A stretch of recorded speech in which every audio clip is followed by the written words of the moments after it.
أجرى حضرة صاحب السمو أمير البلاد شيخ مشعل الأحمد الجابر الصباح حفظه الله ورعاه اتصالا هاتفيا مساء اليوم بأخيه حضرة صاحب السمو الشيخ تميم بن حمد آل ثاني أمير دولة قطر الشقيقة.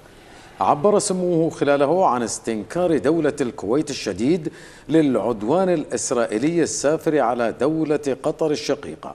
مؤكدا سموه حفظه الله على وقوف دولة الكويت التام إلى جانب الأشقاء في دولة قطر الشقيقة قيادة وحكومة وشعبا، ودعمها الكامل لكافة الإجراءات والقرارات التي تتخذها لحفظ سيادتها وأمنها واستقرارها، واستعداد دولة الكويت لتسخير كافة إمكاناتها وطاقاتها لدعم دولة قطر الشقيقة، معربا سموه رعاه الله عن أن أمن واستقرار البلد الشقيق يعد جزءا لا يتجزأ من أمن واستقرار دولة الكويت، راجيا سموه من الباري عز وجل أن يحفظ دولة قطر الشقيقة وشعبها من كل سوء ومكروه.